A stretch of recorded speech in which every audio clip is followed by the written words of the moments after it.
I'm glad to be here with all of you in the free state of Florida because this is Donald Trump's party and I'm a Donald Trump Republican.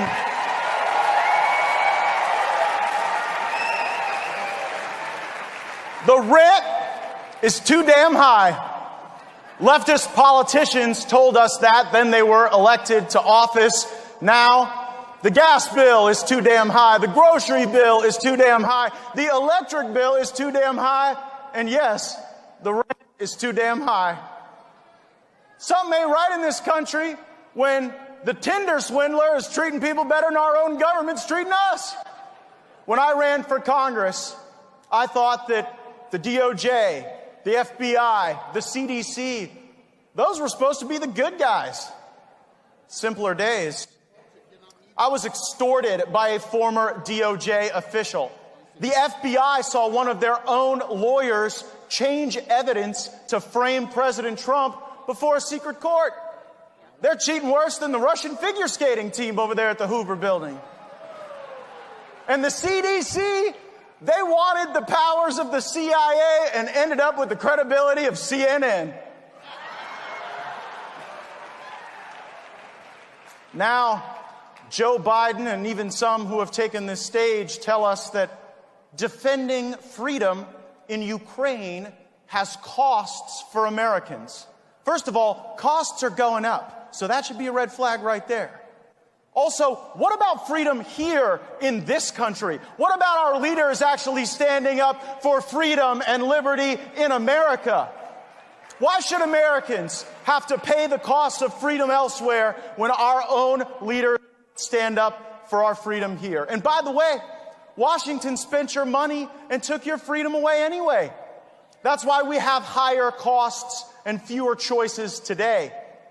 But now you got to foot the bill for Ukraine? Endure more pain?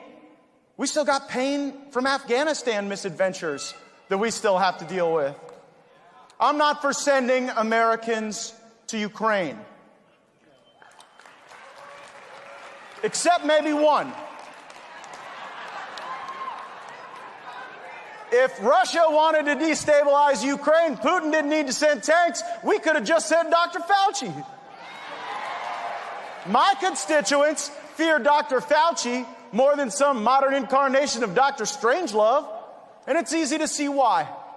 My parents did nuclear fallout drills in school over missiles that fortunately never arrived.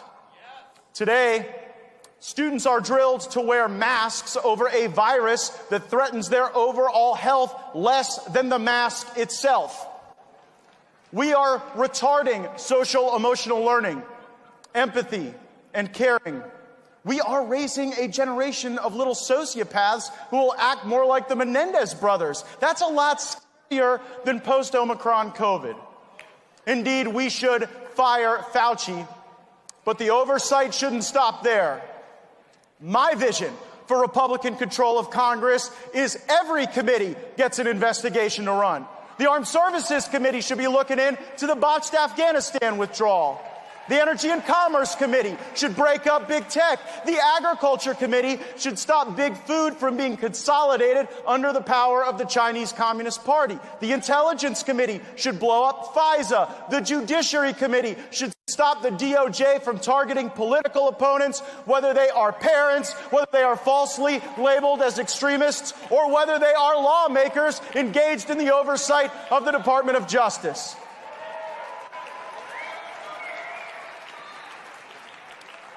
The Transportation Committee should not be debating whether or not roads and bridges are racist. They should solve supply chain issues. They oversee the ports, don't they? Why is it that Americans can get their heroin delivered faster than a futon from IKEA? The Foreign Affairs Committee should stop us from having so many foreign affairs. They cost our nation too much in treasure and in the blood of our bravest patriots. We don't have to give other countries money to hate us. They will probably do it for free. Wouldn't it be nice if the Natural Resources Committee actually cared about the development of American natural resources? I wish our media reported as much about the Keystone XL as they do Nord Stream 2.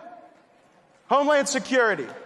It is not enough to finish the wall. Biden has let millions of people into our country illegally. We need internal enforcement of our immigration laws and deportations for people who did not come here with permission. We got to find every one of those Biden flights that dropped off illegal immigrants at our military bases and in our communities, and we ought to track those people down like they were at the Capitol on January 6th. Maybe treat them the same, too. No bail, no taxpayer-funded lawyer, just a one-way ticket home. The Healthcare Committee should investigate suppressed information about vaccines, and we should vindicate brave whistleblowers. Now, I know people who would get the jab every year. They'd get it every month. They'd get it every day. I know people who would get the coronavirus vaccine while they were being tested for coronavirus at the same time if they could. And some of these people are in our families and our friend groups. And all of them are our fellow Americans. And we would never discriminate against them. We would never see them trampled by horse-mounted police. We would never see them arrested for trying to order Thai food in New York City. We would never see their bank account seized as they were labeled terrorists or extremists or threats to truth and information. We would not do to the vax worshipers what they have done to far too many Americans. You see, I love America as one nation, one people, one culture, one economy, one group of people who rise or fall together. And I know in my generation that millennials saw their families destroyed by no-fault divorce. And so let us never tolerate an era of national divorce or medical apartheid.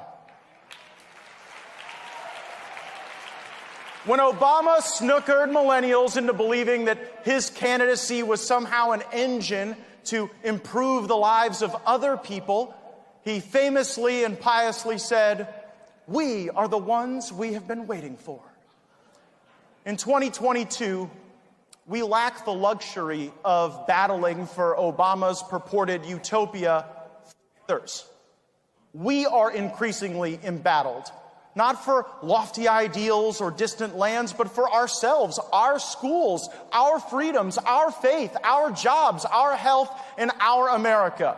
Today, we are not the ones we have been waiting for. We are the ones we are fighting for. CPAC is the place where we decide what conservative movements are about and what they mean. And conservatism in the 80s meant do less, be more modest, slow the pace of change. Well, President Trump threw modesty out the window, and he taught us that doing less was no way to conserve anything.